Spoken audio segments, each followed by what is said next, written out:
Okay, good afternoon. So we're going to start. So today I want to talk a little bit about some of the work I've done on organic acids. So it's going to be a short presentation. We'll touch on the basics of coffee. Um, Earlier this week we did a 3-day seminar where we really got into the chemistry of coffee. And so the role of acids in coffee really play a huge part when it comes to coffee. Those of you that are not familiar with the coffee process, here we have a short sort of schematic showing you coffee going from its red cherry form to parchment, which is a depulped cherry. And then we remove the parchment, which is this hard covering, and then we have the green coffee, and then finally we roast it. Now in the cherry form, or in the raw form, we have roughly about 200 compounds, maybe 200-300 aromatic compounds. But as we're roasting coffee, we have a significant increase in the number of volatile compounds. So in roasted coffee, we have about 1,000 or so. So it's about a 5-time increase. Of course, the rate at which you roast the coffee and how you roast it has a big impact. But for the most part, 1,000 compounds is around the ballpark that you would see for coffee. If we look into coffee's chemical composition,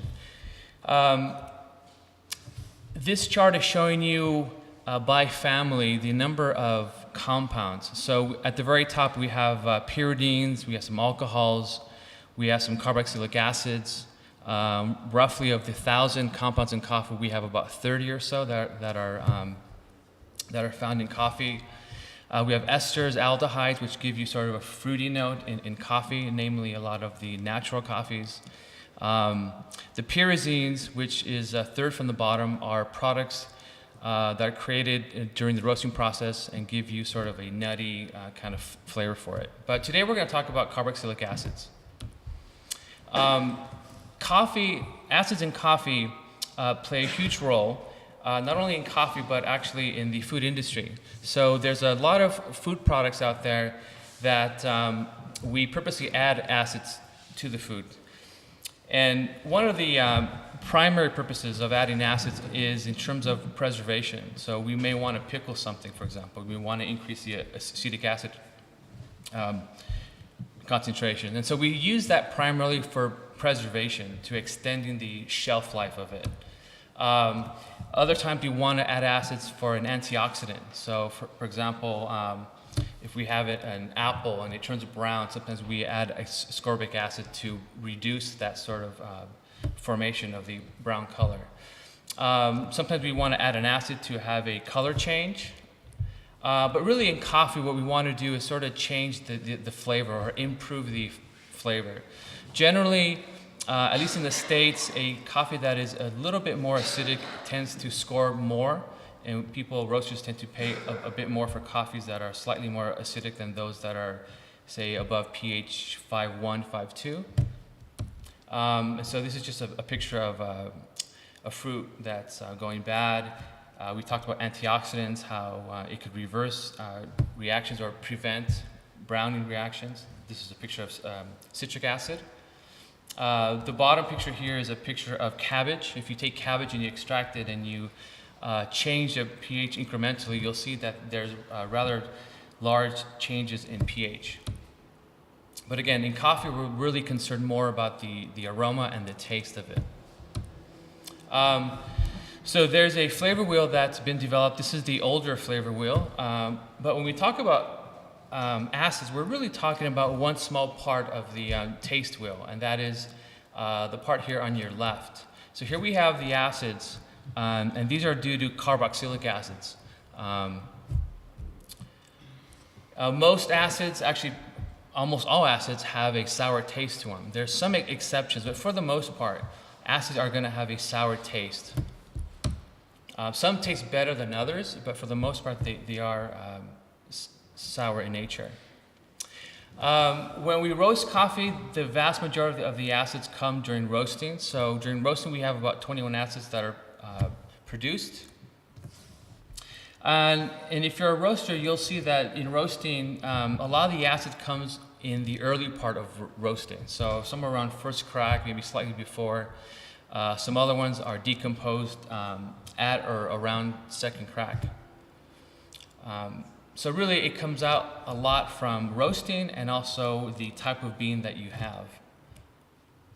If we look at the pH range of coffee, we have two major species. We have the Arabica and the Robusta coffee. Arabica tends to be a bit more acidic than the Robusta coffee.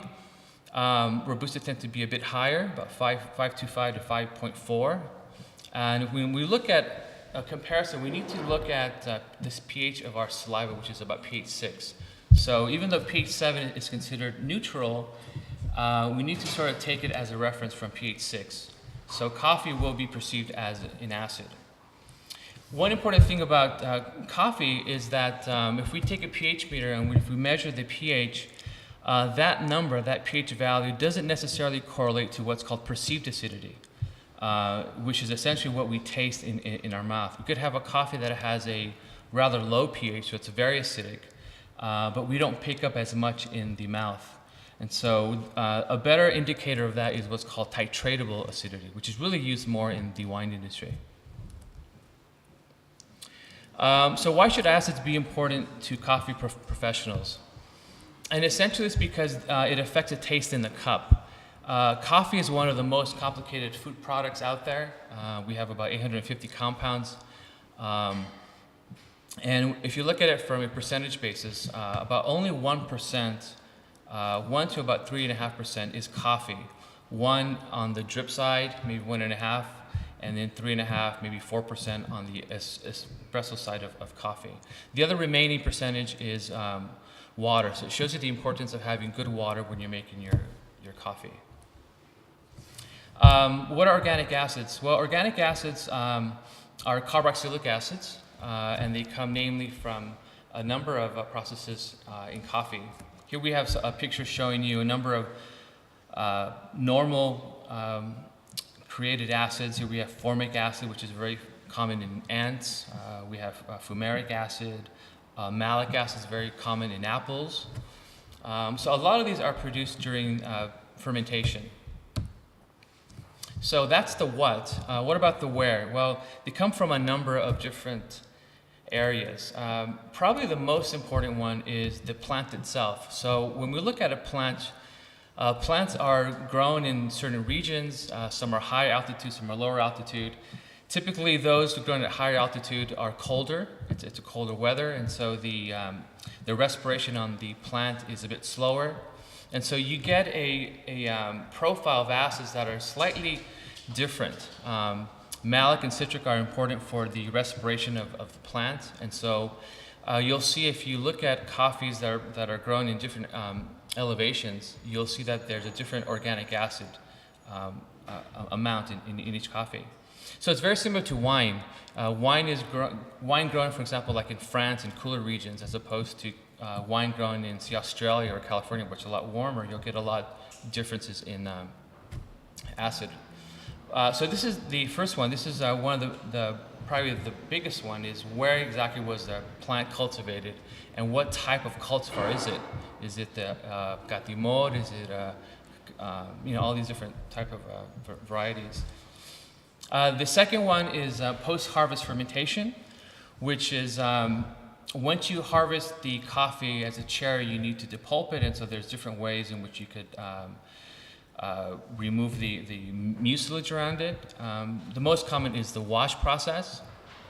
And as I said before, roasting has a big impact on the number of acids. So the ones that we produce during roasting are acetic acid, okay, or ethanoic acid. Formic acid is the other acid that is produced in small amounts. And then we have a whole bunch of other ones. So essentially, these are our three sources of acids in coffee. Cellular respiration, so really where the plant is grown, what plant is it, and the cultivar, what type of fermentation do we have, and then the degree of roasting and how fast you roast. Okay, so all of these are just very high-level overview of how acids are produced in coffee. Okay, so we could talk 3 days about each one of these. So this is just a very quick overview. Okay. And so one of the questions I get commonly is which acid has the greatest concentration in coffee? This chart shows you some of the acids that are commonly in coffee. The smallest being phosphoric acid, which is actually an inorganic acid.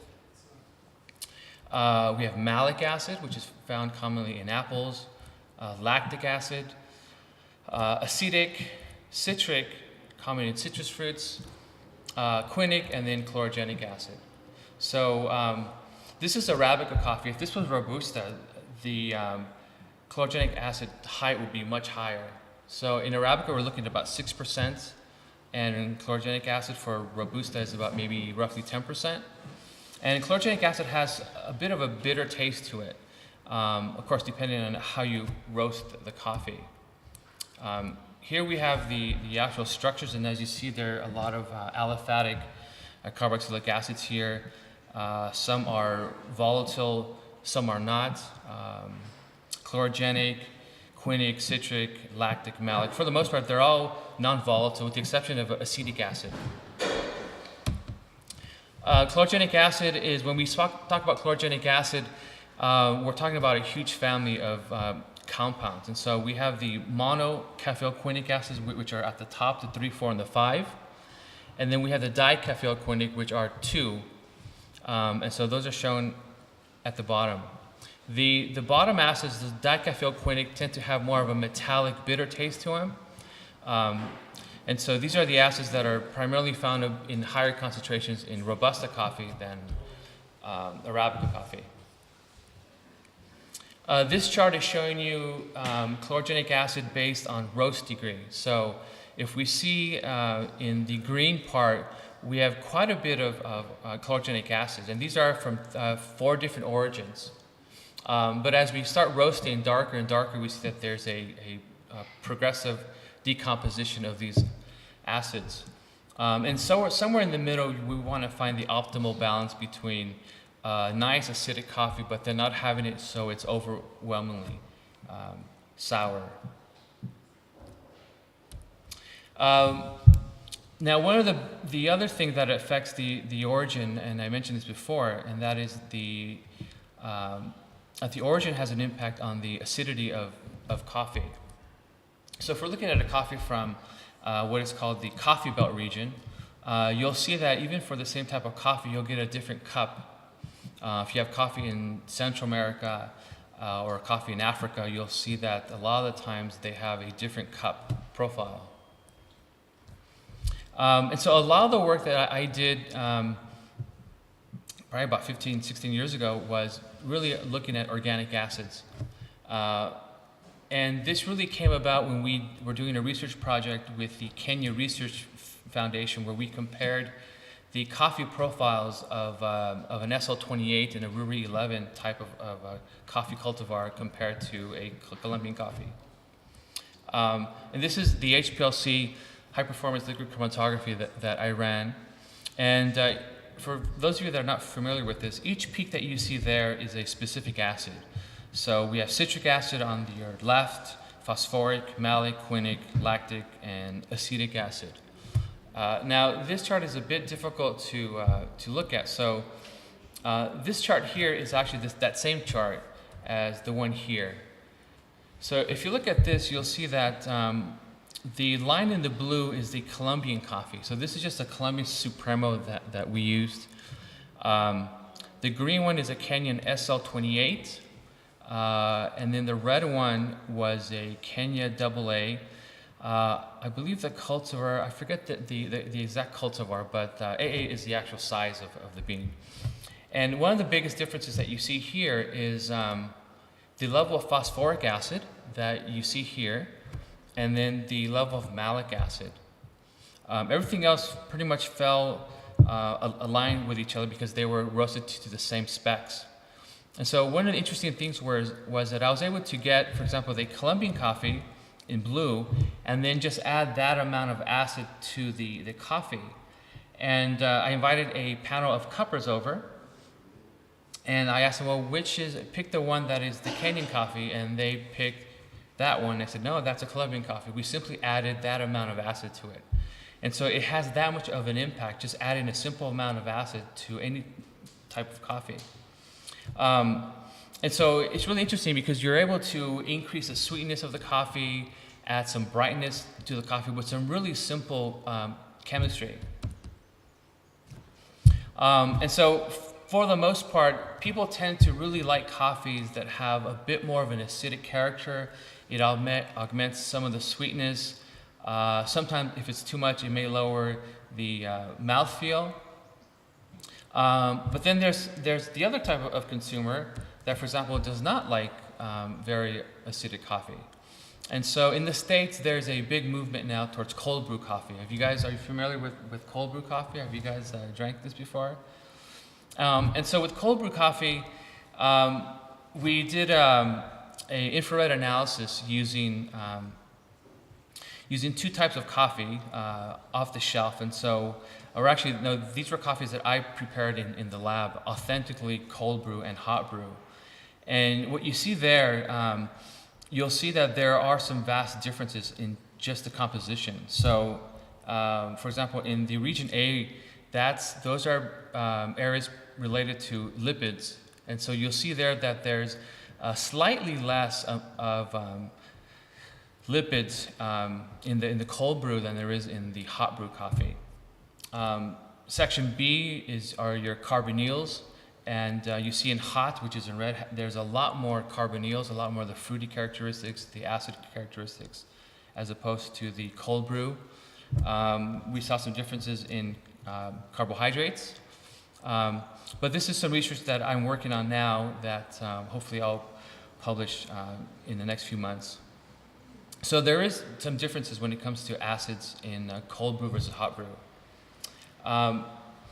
If you look at Google and you look at the interest in cold brew, you'll see that a lot of times the search terms that they use for cold brew, they'll do that in conjunction with acidity. So there's always this interest between acids and cold brew. So there's a real concern, or at least a real big interest, with consumers wanting to know more about cold brew and the acidity in that cold brew. And you'll see there that they actually go, as of 2013, there tends to be this general increase in the number of search terms with cold brew versus acidity. I also looked at GC analysis, looking at the aromatic profile of cold brew versus hot brew. And although it does look quite similar, there were some differences in the aromatic composition. For example, this one here, these are two compounds in the cold brew that are attributed more to aldehydes. So these are 2 and 3 methyl butanol, and these give more of a cocoa, wine, whiskey type taste to them. The peak there, peak number 7, are pyrazines, which give you more of a nutty type smell to it.